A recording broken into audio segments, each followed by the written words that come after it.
Hi friends, welcome to Deepika reviews. Mukkupudaka upcoming ఎపిసోడ్లో ఏం జరగబోతుందో తెలుసుకోవాలనుకుంటున్నారా? అయితే ఛానల్ను సబ్స్క్రైబ్ చేసుకొని సపోర్ట్ చేయడం మర్చిపోకండి. ప్రసాదరావు పల్లెటూరు నుంచి వచ్చిన కొత్త జంటను ఆశీర్వదించి పెళ్లిలో ఎలాగైతే 7 అడుగులు నడిచారో ఇక మీదట కూడా ఒకరికొకరు ఒకరి అడుగు జాడల్లో మరొకడు నడవాలి. ఈ జన్మకు మాత్రమే ఇతను నీ భర్త, ఈ జన్మకు మాత్రమే ఈమె నీ భార్య. మీరిద్దరూ కూడా ఎప్పుడు కలిసి ఉండాలని మనస్ఫూర్తిగా కోరుకుంటున్నాను అని ప్రసాదరావు కొత్త జంటకు చెప్తూ ఉంటాడు. చాలా సంతోషం పెద్దయ్య గారు, మీ పని వదిలిపెట్టుకొని మేము పల్లెటూరు నుంచి వచ్చామని తెలియగానే మా కోసం వచ్చి మా పిల్లల్ని ఆశీర్వదించారు.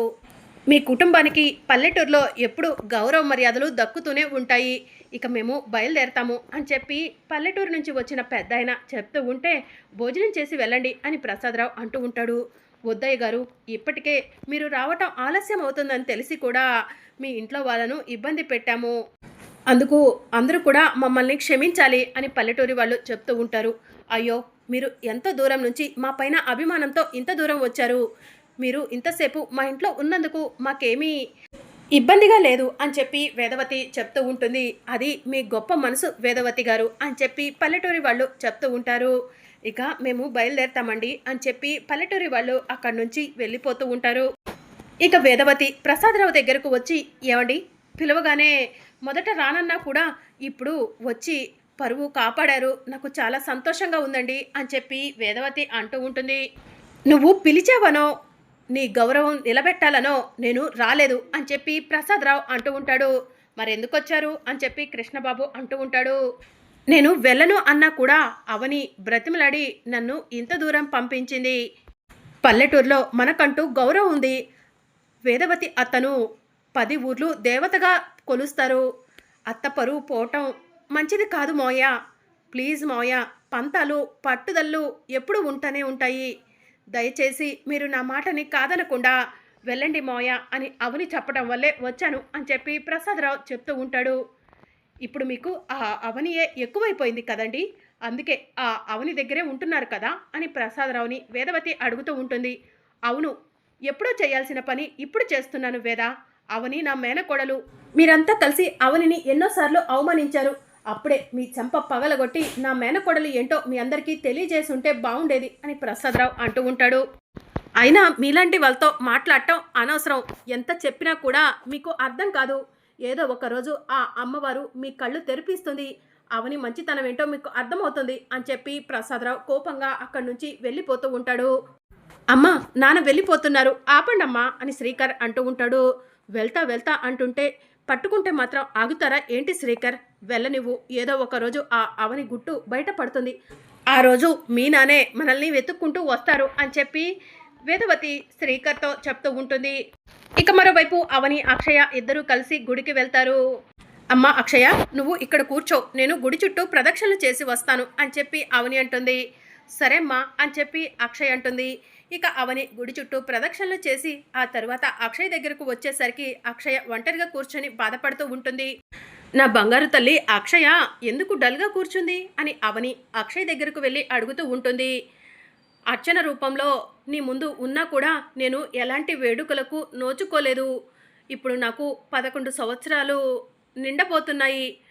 ఇప్పుడైనా నాకు ఓణీల వేడుక చెయ్యమ్మా అని చెప్పి అక్షయ అవనిని అడుగుతూ ఉంటుంది. ఇంకా అవని ఆలోచిస్తూ ఉంటుంది. ఏంటమ్మా, నాకు ఓణీల వేడుక చేయటం నీకు ఇష్టం లేదా అని చెప్పి అక్షయ అవనిని అడుగుతూ ఉంటుంది. నువ్వు నా ఒక్కగానొక్క కూతురువి, బంగారు తల్లివి, అమ్మవారి హంస, కారణ జన్మురాలివి. నీకు ఓణీల వేడుక చేయకపోతే ఇంకెవరికి చేస్తానమ్మా అని చెప్పి అవని అంటూ ఉంటుంది. అమ్మా, ఓణీల వేడుక అంటే చాలా ఖర్చు అవుతుందా అని అక్షయ అడుగుతూ ఉంటుంది. ఖర్చు గురించి నీకెందుకు, నేను చూసుకుంటాను కదా. అందరి సమక్షంలో ఘనంగా ఓణీల వేడుక జరిపిస్తాను అని అవని అంటూ ఉంటే, అందరి సమక్షంలో అంటే మన వాళ్ళందరినీ పిలుస్తావమ్మా? మన వాళ్ళందరి సమక్షంలో ఓణీల వేడుక జరుపుకోవాలనుంది అని అక్షయ చెప్తూ ఉంటుంది. ఇక అవని ఆలోచిస్తూ ఉంటుంది.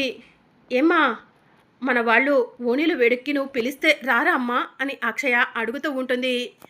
లేదమ్మా, పిలిస్తే రాకుండా ఎందుకుంటారు? వాళ్ళందరూ తప్పకుండా వస్తారు. నీ వాళ్ళ సమక్షంలోనే నీకు ఓణీల వేడుక జరుగుతుంది అని చెప్పి అవని చెప్తూ ఉంటుంది. చాలా సంతోషంగా ఉందమ్మా అని చెప్పి అక్షయ అవనిని హగ్ చేసుకుంటుంది. సరే రామ్మా, తాతయ్య ఇంటి దగ్గర మన కోసం ఎదురు చూస్తూ ఉంటారు అని చెప్పి అవని అక్షయ్ని తీసుకొని ఇంటికి వస్తుంది. ఇక అవని ఒంటరిగా కూర్చొని ఆలోచిస్తూ ఉంటే ప్రసాదరావు అవని దగ్గరకు వెళ్ళి, అమ్మ అవని, దేని గురించి ఆలోచిస్తున్నావు అని చెప్పి అడుగుతూ ఉంటాడు.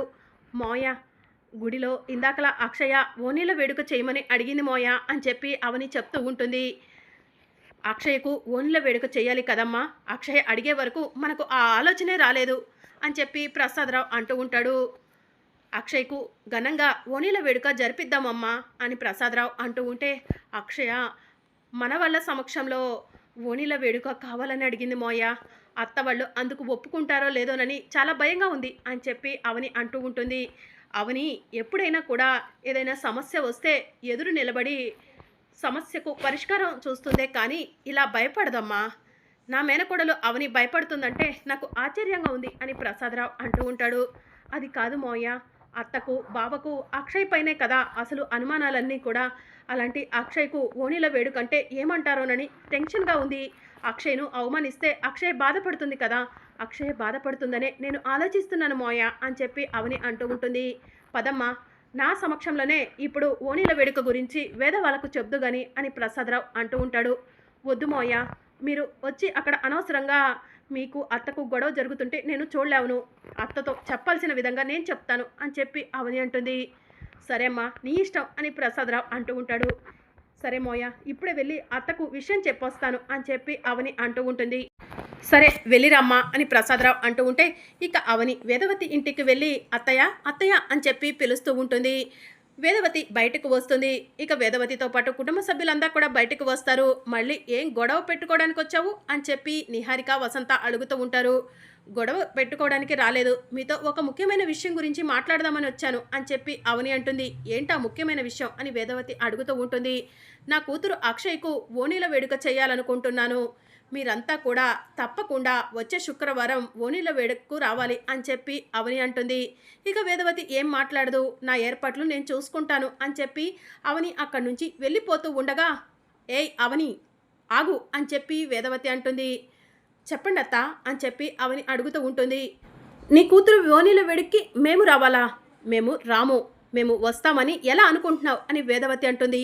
ప్లీజ్ అత్త, అలా మాట్లాడకండి, నా కూతురు అక్షయ మీ సమక్షంలో ఓణీల వేడుక చేసుకోవాలనుకుంటుంది, దాని కోరికను కాదనకండి అని చెప్పి అవని అంటుంది. అది ఎవరికి పుట్టిందో తెలీదు, మా రక్తం కాదు, అందుకే కదా దాన్ని నిన్ను ఇంట్లో నుంచి బయటకు గెంటేసింది. అలాంటప్పుడు మళ్ళీ ఏ మొహం పెట్టుకొని మమ్మల్ని ఓణీల వేడుక్కి రమ్మని పిలుస్తున్నావు?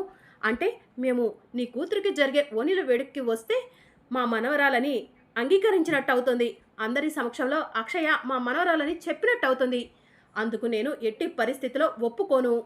నీకు కావాలంటే వెళ్ళి ఆ సత్య వాళ్ళ అమ్మను పిలుచుకొచ్చుకో, వాడే కదా నీ కూతురికి తండ్రి, వాళ్ళ చేతుల మీదే ఓణీల వేడుక చేసుకో అని చెప్పి వేదవతి అంటుంది. దాంతో ప్రసాదరావు వేదవతి చంపపై లాగిపెట్టి ఒక్కటిస్తాడు.